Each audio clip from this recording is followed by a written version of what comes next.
साथियों, 11 मई को पोखरण से जो आत्मविश्वास प्रारंभ हुआ था, आज लखनऊ में वह और मजबूत हो रहा है। साथियों, अपनी बात समाप्त करने के पहले मैं कहना चाहता हूं, जिन भारत विरोधी और आतंकी संगठनों ने भारत माता के मस्तक पर हमला करके कई परिवारों के सिंदूर मिटाए थे, उन्हें भारतीय सेना ने ऑपरेशन सिंदूर के माध्यम से इंसाफ दिलाने का काम किया है। और इसके लिए आज सारा देश भारतीय सेनाओं का अभिनंदन कर रहा है। ऑपरेशन सिंदूर सिर्फ एक सैन्य कार्रवाई भर नहीं है, बल्कि भारत की राजनीतिक, सामाजिक और सामरिक इच्छा शक्ति का प्रतीक है। यह ऑपरेशन आतंकवाद के खिलाफ भारत की दृढ़ इच्छा शक्ति का और सैन्य शक्ति की क्षमता और संकल्प शक्ति का भी प्रदर्शन है।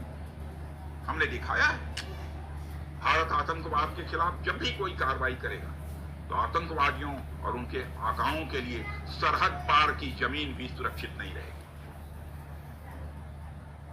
भारतीय सेनाओं ने ऑपरेशन सिंदूर को पाकिस्तान में मौजूद आतंकी ढांचा ढहाने के उद्देश्य से लॉन्च किया। हमने उनके आम नागरिकों को कभी निशाना नहीं बनाया, मगर पाकिस्तान ने न केवल भारत के नागरिक इलाकों को निशाना बनाया, क्योंकि मंदिर, गुरुद्वारा, गिरजाघर पर भी हमले करने का प्रयास किया। भारतीय सेना ने शौर्य और पराक्रम के साथ साथ संयम का भी परिचय देते हुए पाकिस्तान के अन्य ठिकानों पर भी प्रहार करके करारा जवाब दिया है। हमने केवल सीमा से सटे सैन्य ठिकानों पर ही नहीं कार्रवाई की, बल्कि भारत की सेनाओं की धमक उस रावलपिंडी तक सुनी गई जहां पाकिस्तानी फौज का हेडक्वार्टर था। मित्रों, भारत में आतंकवादी घटनाएं करने और कराने का क्या अंजाम होता है, यह पूरे विश्व ने उरी की घटना के बाद देखा, जब हमारी सेना ने पाकिस्तान में घुसकर सर्जिकल स्ट्राइक की।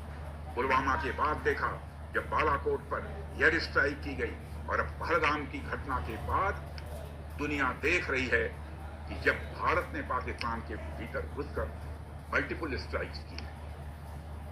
आतंकवाद के खिलाफ जीरो टॉलरेंस की नीति पर चलते हुए हमारे यशस्वी प्रधानमंत्री श्री नरेंद्र मोदी ने स्पष्ट कर दिया है, यह नया भारत है जो आतंक के खिलाफ सरहद के इस पार और उस पार दोनों तरफ प्रभावी कार्रवाई करेगा। यह हमारे प्रधानमंत्री जी ने स्पष्ट रूप से यह संदेश दे दिया।